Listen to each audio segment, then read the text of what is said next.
नमस्कार, आपण पाहतात रयत संवाद न्यूज चॅनल। अक्कलकोट नगर परिषदेच्या सार्वत्रिक निवडणुकीत 64.25 तर दुधनी येथे 70.97% मतदान। अक्कलकोट नगर परिषदेच्या सार्वत्रिक निवडणुकीत 64.25% इतके मतदान झाले।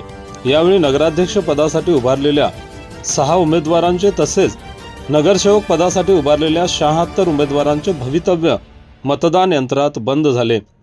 अक्कलकोट नगर परिषदेच्या सार्वत्रिक निवडणुकीसाठी दिनांक 2 डिसेंबर रोजी मतदान घेण्यात आले। यावेळी एकूण 38,442 मतदारांपैकी 24,700 मतदारांनी मतदानाचा हक्क बजावला।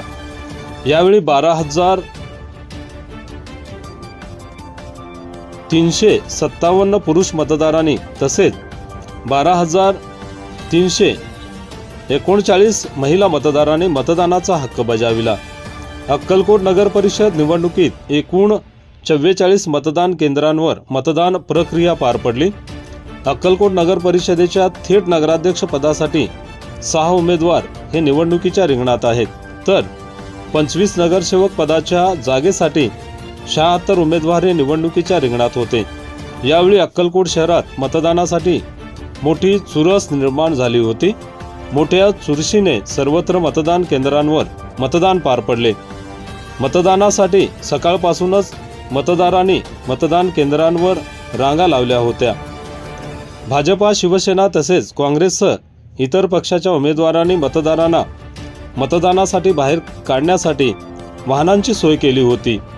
अक्कलकोट शहरातील श्रीमंत राणी निर्मलाराजे कन्या प्रशालेत आदर्श गुलाबी मतदान केंद्र तयार करण्यात आले होते। श्री स्वामी समर्थ अन्नछत्र मंडळाचे संस्थापक अध्यक्ष जन्मेजयराजे भोसले यांनी श्रीमंत राणी निर्मलाराजे कन्या प्रशालेत आपला मतदानाचा हक्क बजावला। तसेच भारतीय जनता पार्टीचे थेट नगराध्यक्ष पदाचे उमेदवार मिलन कल्याण शेट्टी, काँग्रेस पक्षाचे नगराध्यक्ष पदाचे उमेदवार अशफाक बळोरगी, शिवसेना शिंदे गटाचे नगराध्यक्ष पदाचे उमेदवार रईस टिनवाला यांच्यासह सर्वच उमेदवारांनी आपला मतदानाचा हक्क बजावला। कारंजा चौकातील उर्दू शाळेमध्ये सकाळी मतदान यंत्रात बिघाड झाल्याने या ठिकाणी काही काळ मतदान प्रक्रिया थांबविण्यात आली होती। यामुळे मतदारांची मोठी गोची झाल्याचे दिसत होते। पोलीस उपविभागीय अधिकारी विलास यामावार यांच्या मार्गदर्शनाखाली पोलीस निरीक्षक दीपक भिताडे यांनी अक्कलकोट शहरामध्ये चोख पोलीस बंदोबस्त ठेवला होता। अक्कलकोट नगर परिषद सार्वत्रिक निवडणुकीत निवडणूक निर्णय अधिकारी सुमित शिंदे, सहाय्यक निवडणूक निर्णय अधिकारी रमाकांत डाके हे काम पाहत आहेत। अक्कलकोट नगर परिषदेच्या निवडणुकीत मोठ्या चुरशीने 64.25% इतके मतदान झाले।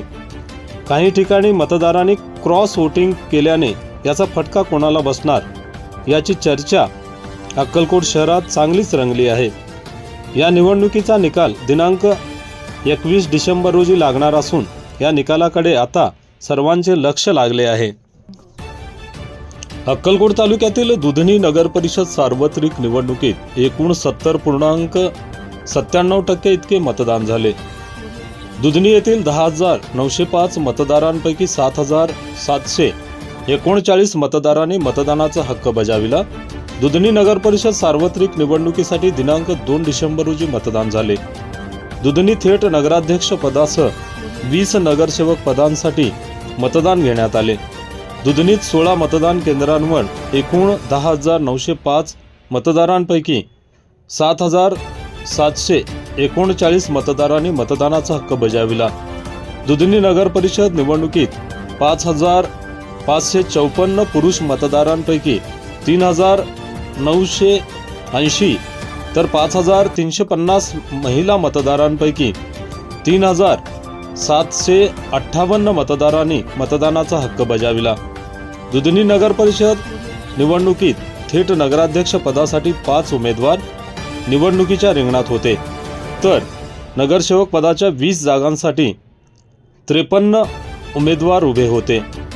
या सर्वच उमेदवारांचे भवितव्य मतदान यंत्रात बंद झाले आहे.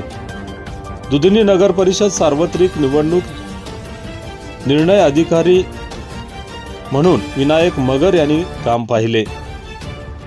दुधनी नगर परिषदेच्या सार्वत्रिक निवडणुकीच्या पार्श्वभूमीवर दुधनी येथे पोलिसांचा चोख बंदोबस्त ठेवण्यात आला होता. आपल्या परिसरातील बातम्या पाहण्यासाठी रयत संवाद न्यूज चॅनलला सबस्क्राईब करा, शेअर करा, लाईक करा. अशाच नवनवीन घडामोडींसाठी रयत संवाद न्यूज चॅनलला लाईक करा, शेअर करा आणि सबस्क्राईब करायला विसरू नका.